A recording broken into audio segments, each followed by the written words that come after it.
2005 Saab 9.3. I'm replacing the starter. Hopefully it is the starter. It wasn't cranking. It was cranking after I kept trying a bunch of times. It would crank, but that problem got worse over time. And so now I'm replacing it. It's actually not that bad. It's not that bad of a job. It was just 2 bolts and then the electricals, two bolts on the electricals and 2 bolts to the engine. It's not that bad of a job, other than climbing into the car. You will have to climb into the car, but other than that, it's not too bad. I will caution on that top bolt. This is how it sits in the car, in the engine bay, and that top bolt is pretty difficult to get to. That was not fun. But the way I did it was I was able to place the extension in through the top up here, and then go underneath it and get it loose. When I'm putting it back together, I'll go into more detail with that. New starter is in. I secured it first with that bolt, the bottom bolt. And then I placed the top bolt up in there, which I had to take my gloves off. I just had to. I got my hand pretty dirty. I already wiped it once.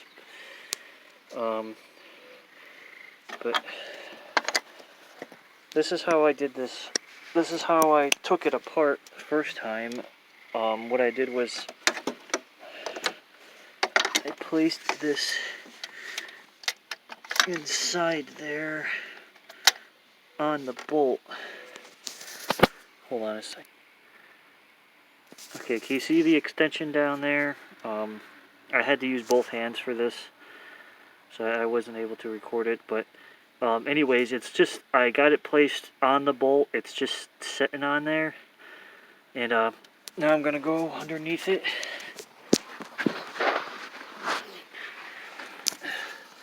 See, and then put a ratchet on it and tighten it. I saw one guy put glue of some sort on that top bolt when he was putting it back in, so that he didn't have to struggle with trying to get that bolt in there, but I was able to do it. And now I'm going to tighten it. It's all in there. I had a little trouble with that little screw, that one, which on the old one it broke off. But it's in there, and the big question will be if it cranks. I'm expecting it to crank immediately.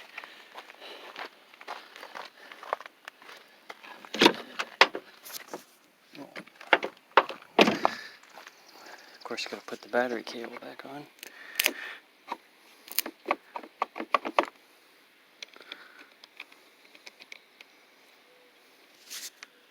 I should really try out those camera glasses. My brother got a real cheap pair of them. If I can find where I put them, I think I might start using them. He said they were awful, that's why he gave them to me.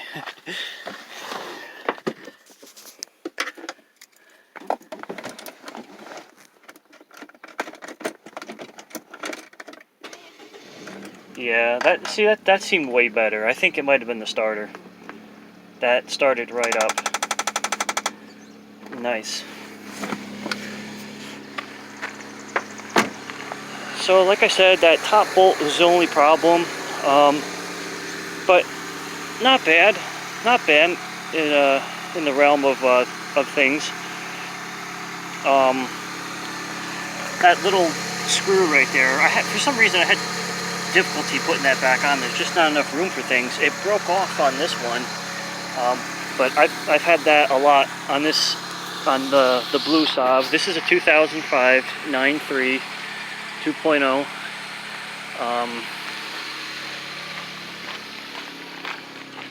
It's got the smaller T, which indicates a slightly smaller turbo, but that's fine because it uses slightly less gas.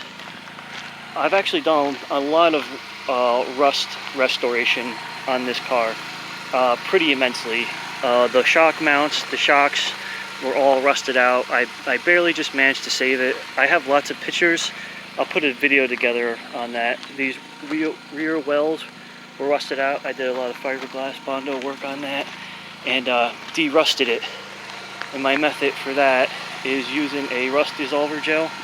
Of course, you scrape any loose rust off, and then you sand, and then you apply that rust dissolver, and it eats away. It's pretty amazing. It just eats away the rust. But I've done a lot of work. This Saab had an unusual amount of rust underneath it. My mechanic thinks it was in a flood, and in fact, I did get it from a flood zone out there in Cobleskill, Waynesville, New York. It is a flood zone. When you go into those areas, you go past these signs that say you're entering a flood zone, and a lot of their houses are up higher. I didn't think about it, but because I have the white Saab is 2006, it doesn't have a speck of rust on it, and the silver Saab 2007, it's also spotless on rust. And these cars, they just have a good running engine. That's why I ended up getting three. The first one I got, the white Saab 2006, I was in an accident. The 3000 GT, the 94 3000 GT, it was totaled into a tree. I'm lucky I'm not paralyzed, and that's a whole nother thing that I'm still dealing with, lawsuit and whatnot. It wasn't my fault at all. But I needed a car immediately. I found the white Saab on Facebook, which there's good deals on Facebook. People are pretty flaky, but if you can get someone's attention and secure a deal immediately, you can get a good deal. I got the white Saab, I think, for $700. I got this one for $800, and I got the silver one for $600.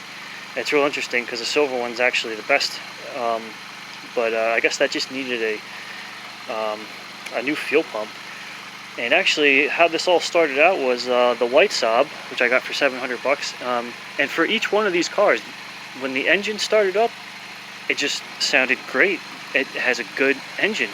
The engine lights are never on.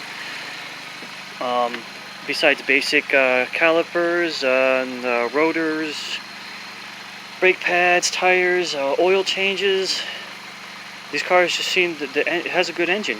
And it was a nice transition from the 2-door to the 4-door.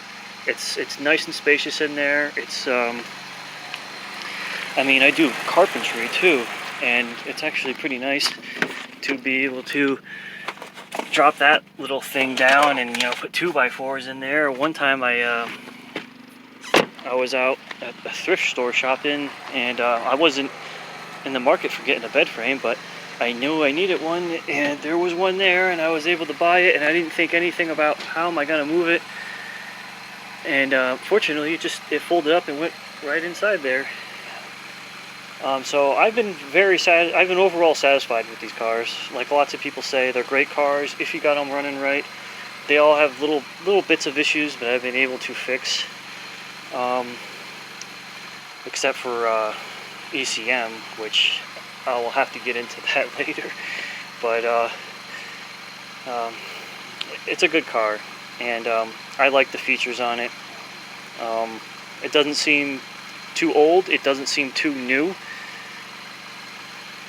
And I swear I would not get a brand new car for the life of me, unless I might try a Tesla, because I've been looking at those, and those seem interesting. The way they're put together. A basic mechanic can still work on the tires and stuff like that. And they had the extremely expensive parts to replace. If you have to replace, I can't even remember what all those parts are called. It's like a human-sized RC car. And granted that those parts last a long time, it would be much more less maintenance than a petrol engine. Oil changes and the Tesla still uses coolant, so you still have to be doing that. Anyways, all right, I think that concludes this video. I'll make videos for all these other things as time goes on. I almost forgot, because I'm going off in all sorts of different directions, but why do I have 3 Saabs? Well, the answer is because the first one I got, the 2006 white Saab, it had some front end damage. The bumper was crushed and the headlights were all messed up, and so instead of buying brand new headlights, which range to like $200 a piece for each side, instead of spending $400 or $500 on headlights, I figured I'd just buy another Saab for $400 or $500 and then use it as a parts car, and then that's where this one came into play. But I like the manual. That was nice, because the white one is an automatic, and I like to have both. And then this one also has a sunroof, and I just kind of liked this one. So and the engine ran good, so I decided to keep it. And 2 cars is better than 1. You increase your chances of staying on the road. If one goes down, you have the other. Use one to fix the other. And so, and the silver one, the same story. The silver one, because I decided to keep this one, I got the silver one as a parts car for $600. And but then that one ended up, I took it to my mechanic to find out what was wrong with it. The owners thought it was a timing chain or some serious stuff. And I took it to my mechanic, and he said it was the fuel pump. So I got a fuel pump for $100. I brought it to him. He put it in. Probably about $500 at the end. But my mechanic's really good. He specializes in Saabs. He usually gets me for $500, but he always makes it worth it. He does all these little things, oil parts and grease things, and extra things that he makes it worth it. So everybody wins. So that's how I ended up with 3 Saabs, and so far I have to say it has been a good investment. It has paid out. So lots more videos to come on those 3.